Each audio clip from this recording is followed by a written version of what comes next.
Assalamualaikum warahmatullahi wabarakatuh. Perkenalkan, kami dari kelompok 15 yang beranggotakan dengan saya sendiri, yaitu Tarik Nabila Anjani, dan dua rekan saya, yaitu Amanda Nur Berliana dan Mu Akbar Fauzan. Dengan mata kuliah Hukum Perdata Internasional dengan dosen pengampu Ibu Dr. Natasha Yunita SHMH, Universitas Trisakti Fakultas Hukum. Di sini kami akan mempresentasikan analisis kami, yaitu analisis hukum perdata internasional pada kasus putusan nomor 4 garis miring PDT.G garis miring 2018 garis miring PN.DGL yang akan dimulai pendahuluan kasus dengan Amanda Nurberliana. Hukum perdata internasional pada dasarnya hukum yang mengatur hubungan-hubungan perdata antara subjek hukum dan berbagai negara. Dan serupa dengan hukum perdata pada umumnya, yakni hukum yang mengatur hubungan antara individu yang satu dengan yang lainnya. Namun perbedaannya terletak pada ada unsur asing, baik subjek, objek, keberlakuan hukum, maupun lembaga yang mengadili perkaranya. Pada karya ilmiah ini mengambil kasus terkait kasus sengketa tanah antar subjek orang dengan keluarga negaraan yang berbeda. Dan ada pula unsur perkawinan campuran yang tentu berbeda dengan hukum Indonesia dan tunduk kepada hukum yang berlainan.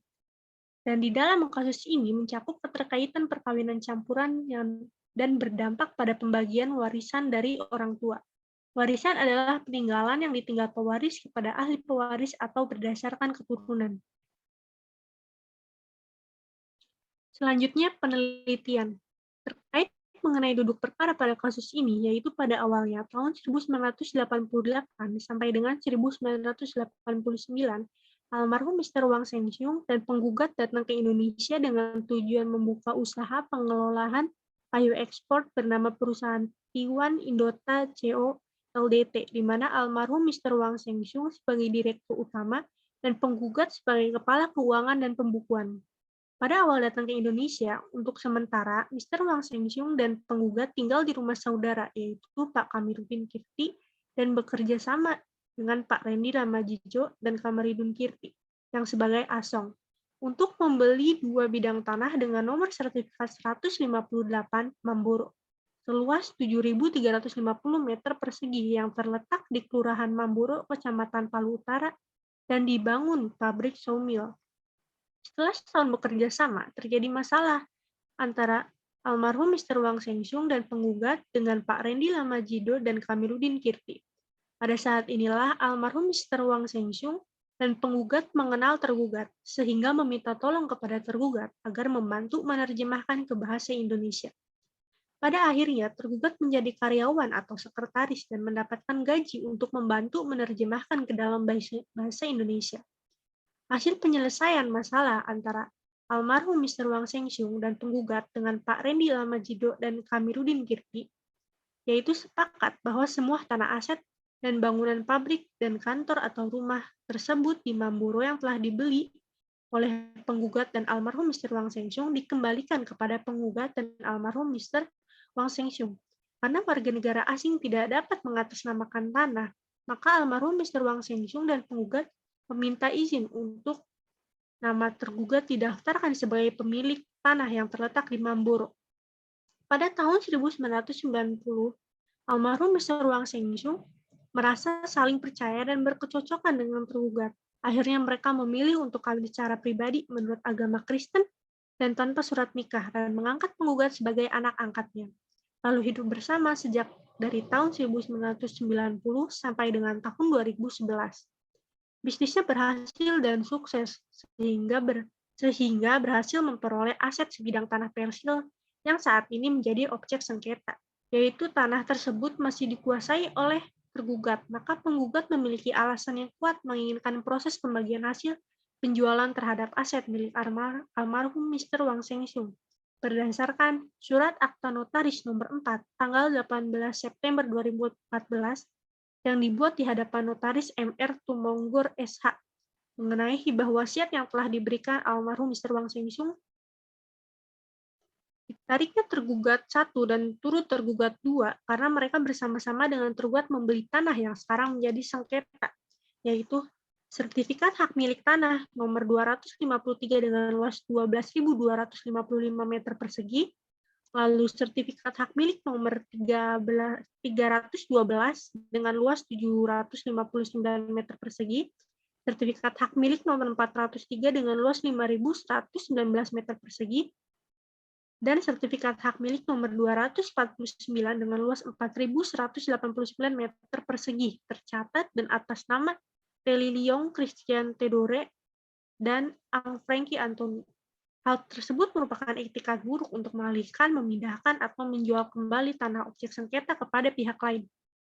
Penggugat meminta pembagian hasil penjualan aset tanah milik almarhum Mr. Wang Shengxiong.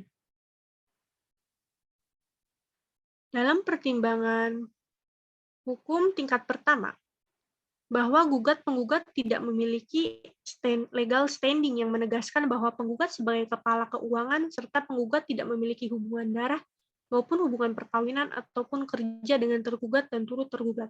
Selain itu, gugatan dianggap kabur karena penggugat tidak menjelaskan perbuatan apa yang mendasari sehingga penggugat menuntut pembagian aset terhadap tergugat.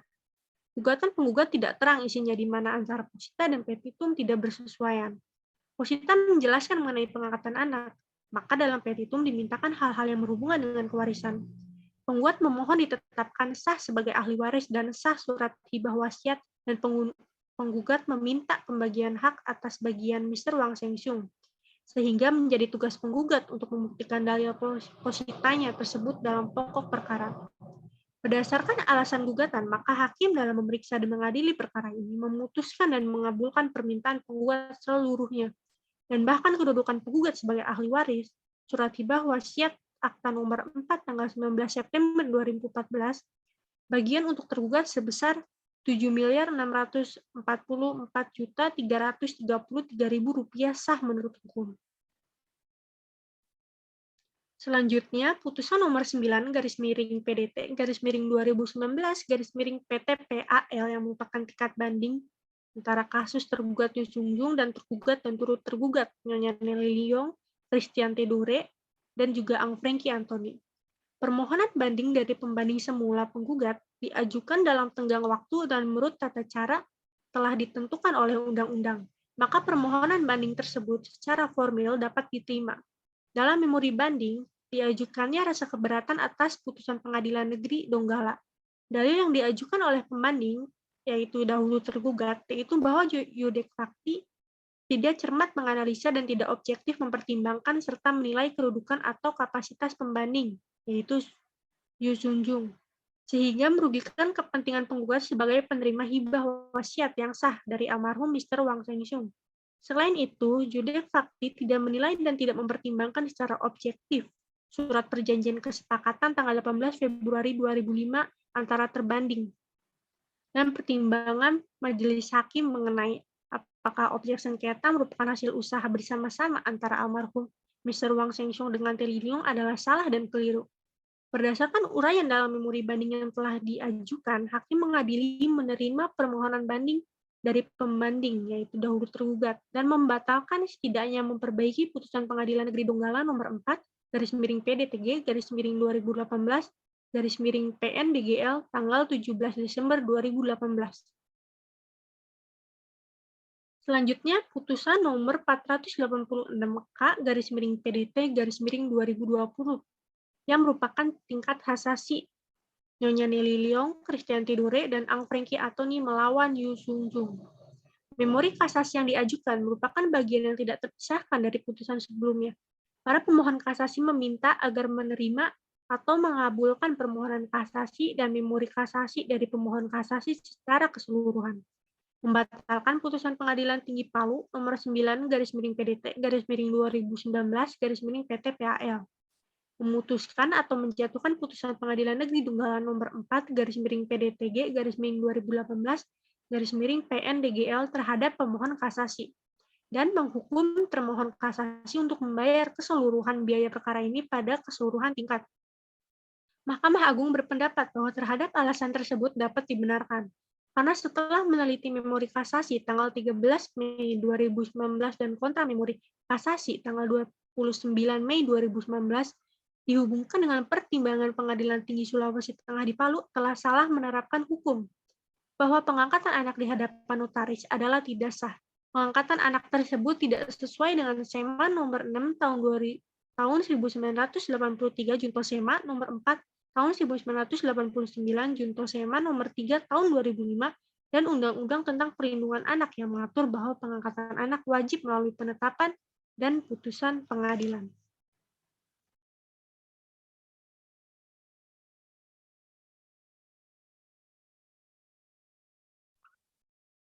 Selanjutnya, masalah pokok hukum perdata internasional. Pada umumnya, masalah pokok hukum perdata internasional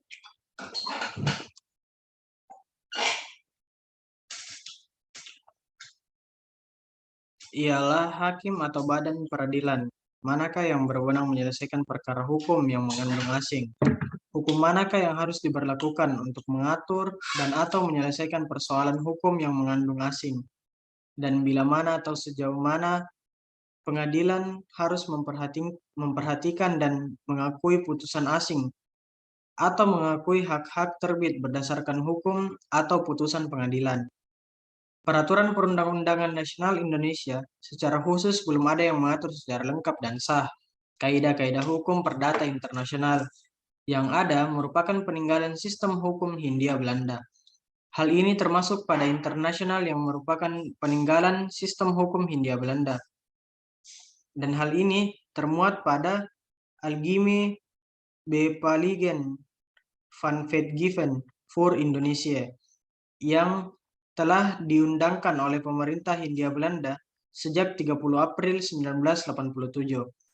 Tercatat dalam Stadblad pada tahun 1847 nomor 23. Pada peraturan tersebut terdapat pasal yang mengatur tentang asas hukum perdata internasional di Indonesia, yaitu pasal 16 yang berbunyi tentang ketentuan-ketentuan dalam undang-undang mengenai status dan wewenang seseorang tetap berlaku bagi kaula negara Belanda apabila ia berada di luar negeri, akan tetapi apabila ia menetap di negeri Belanda atau di salah satu daerah koloni Belanda selama ia mempunyai tempat tinggal di situ, berlakulah mengenai bagian tersebut dan hukum perdata yang berlaku di sana. Asas domicilium origins yang menentukan tentang cakap atau tidaknya seorang untuk melakukan perbuatan hukum dilihat dari berlakunya hukum di dalam tempat orang itu berasal. Selanjutnya, di pasal 17 yang berbunyi tentang terhadap barang-barang yang tidak bergerak, berlakulah undang-undang dari negara atau tempat di mana barang-barang itu berada. Asas ini ialah asas lex situs atau lex rel citae yang dipergunakan untuk menentukan hal-hal yang bisa dikategorikan sebagai benda tetap, hak kebendaan atas benda tetap, dan akibat-akibat hukumnya. Hal tersebut ditetapkan berdasarkan sistem hukum dari tempat benda berada atau terletak. Dan yang terakhir adalah pasal 18 yang berbunyi bentuk tiap tindak hukum akan diputus oleh pengadilan menurut perundang-undangan dari negeri atau tempat di mana tindak hukum itu dilakukan. Terdapat asas loci actus yang memiliki arti bentuk dari sebuah perbuatan hukum atau hubungan hukum yang akan ditentukan berdasarkan hukum dari tempat perbuatan hukum tersebut dibuat. Selanjutnya melangkah ke perkawinan campuran yang telah diatur di dalam pasal 57 ayat 1 Undang-Undang Nomor 1 Tahun 1974 tentang perwakilan yang berbunyi yang dimaksud dengan perkawinan campuran adalah undang-undang ini ialah perkawinan antara dua orang yang di Indonesia tunduk pada hukum yang berlainan karena perbedaan kewarganegaraan dan salah satu pihak berkewarganegaraan Indonesia. Terdapat dua asas, yaitu validitas esensial perkawinan dan validitas formal perkawinan. Selanjutnya, validitas esensial perkawinan. Terdapat tiga asas di sana. Yang pertama adalah asas lex loci celebrationis, adalah perkawinan campuran, ditetapkan berdasarkan kaidah hukum di tempat perkawinan dilangsungkan. Yang kedua, asas yang menyatakan suatu perkawinan campuran ditetapkan berdasarkan kaidah hukum di negara masing-masing pihak sebelum perkawinan berdasarkan kewarganegaraan. Asas yang ketiga, asas yang menyatakan suatu perkawinan campuran ditetapkan berdasarkan sistem hukum domisili masing-masing pihak sebelum perkawinan dilangsungkan. Validitas formal perkawinan, yaitu sahnya atau diakuinya suatu perkawinan campuran secara formal, ialah perkawinan yang menetapkan sistem hukum tempat di mana perkawinan tersebut berlangsung. Di dalam sebuah kasus, dalam kasus ini, Chung Jun sebagai kepala keuangan pembukuan dan Nyonya Telly Leong yang pada awalnya sebagai karyawan, memutuskan untuk menikah dengan direktur utama tempat ia bekerja dan mengenakan penggugat sebagai anak angkat, yaitu almarhum Mr. Wang Cheng Hisyong sebagai warga negara asing dengan kebangsaan Taiwan. Melahirkan hukum perdata internasional karena dalam perkara ini terdapat lebih dari satu hukum yang terlibat, yaitu hukum Indonesia dan hukum Taiwan. Perbedaan hukum tersebut timbul akibat kewarganegaraan subjek yang berbeda. Terdapat leksitus juga di dalamnya, asas hukum pada hukum perdata internasional tentang hak kebendaan dari benda tetap yang diatur pada pasal 17 Algemene Bepalingen van Wetgeven atau VUR Indonesia, melahirkan hukum perdata internasional karena dalam perkara ini terdapat lebih dari satu hukum yang terlibat, seperti tadi yaitu hukum Indonesia dan hukum Taiwan, dengan akibat kewarganegaraan subjek yang berbeda. Selanjutnya, di dalam perkawinan campuran, di dalam kasus ini diketahui bahwa Nyonya Telly Leong tergugat sebagai warga negara Indonesia melangsungkan pernikahan dengan almarhum Mr. Wang Cheng Hisyong, warga negara asing yang berkebangsaan Thailand. Di dalam validitas esensial perkawinan, pada asas lex loci celebrationis, maka hukum yang berlaku yaitu hukum Indonesia, karena perkawinan antara kedua belah pihak dilangsungkan di Indonesia, tempatnya di rumah milik almarhum Mr. Wang Cheng Hisyong. Asas yang menyatakan suatu perkawinan campuran ditetapkan berdasarkan kaidah hukum di negara masing-masing pihak sebelum perkawinan, berdasarkan kewarganegaraan. Maka di dalam kasus ini, kaidah hukumnya sesuai dengan hukum Indonesia untuk Nyonya Telly Leong dan hukum Taiwan untuk almarhum Mr. Wang Cheng Hisyong. Di asas lain yang menyatakan suatu perkawinan campuran ditetapkan berdasarkan sistem hukum domisili masing-masing pihak sebelum perkawinan dilangsungkan. Di dalam kasus ini, pernikahan dilangsungkan di Indonesia, maka hukum yang berlaku adalah hukum Indonesia. Sementara itu, untuk validitas formal perkawinan, yaitu sahnya atau diakuinya suatu perkawinan campuran secara formal, ialah perkawinan yang menerapkan sistem hukum tepat di mana perkawinan tersebut berlangsung, maka hukum yang berlaku ialah hukum Indonesia. Baik, selanjutnya pertimbangan dan putusan hakim. Terkait mengenai pertimbangan dan putusan hakim, setiap hakim dalam menetapkan atau memutuskan suatu amar dalam tingkat pertama, tinggi, maupun kasasi dalam menetapkan atau mengadili suatu putusan diharapkan lebih teliti. Bahwa pada tingkat pertama dan banding bahwa penggugat Yu Chunjung ialah anak angkat yang hanya disahkan di hadapan notaris. Sehingga hal ini tidak sah. Tidak sesuai dengan SEMA nomor 6 tahun 1983, Junto SEMA nomor 4 tahun 1989, Junto SEMA nomor 3 tahun 2005, dan Undang-Undang tentang Perlindungan Anak yang mengatur bahwa pengangkatan anak wajib melalui penetapan atau putusan pengadilan. Kesimpulan. Berikut adalah kesimpulan yang akan saya bacakan menurut analisis tersebut. Yang menjadi objek sengketa yaitu ada 5 sertifikat. Yang pertama, 5 sertifikat hak milik nomor 253 dengan luas tanah 12.025.255 meter persegi. Nomor 2, sertifikat hak milik nomor 312 dengan luas tanah 759 meter persegi.